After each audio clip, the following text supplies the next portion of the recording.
At Korean Air's training center, the flight simulators are busy, training new pilots, honing the skills of the existing ones. Inside a replica cockpit of a Boeing 747, this crew practices an emergency landing. 200. It's a prestigious job with the nation's flag carrier, so why are so many of their colleagues leaving the company and the country? This is the captain. Evacuation. Evacuation.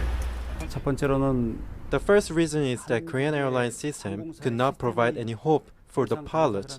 The second reason is that there is a huge gap in salary compared to that of neighboring countries, especially China.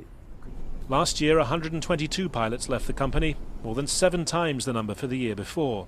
A third of them went to join the aviation boom in China for double, even triple the pay. Trade union leaders here are demanding a 37% pay rise. Korean Air says its pilots already earn about $116,000 a year. Our ground staff got a increase of about 1.9% this year, so the gap is too big for us to talk with them. So right now, the numbers they're asking for is quite unacceptable.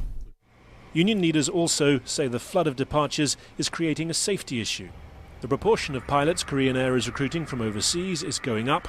The unions say many of them don't have the necessary experience. Korean Air says the union's concerns about safety are unfounded, that they have the ability to train up new pilots and recruit experienced ones to fill the gap. But they admit that the current situation is far from ideal. The other issue is a geographical one. South Korea's relatively small size means pilots on domestic routes, while flying the same number of hours as their long-haul colleagues, are in command of many more individual flights.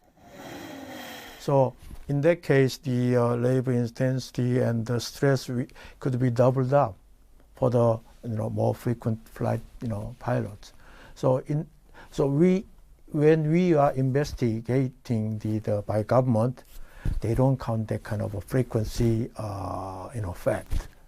Whether it be for more money, less stress, or both, a growing number of pilots are opting for a one-way ticket, many of them bound for China.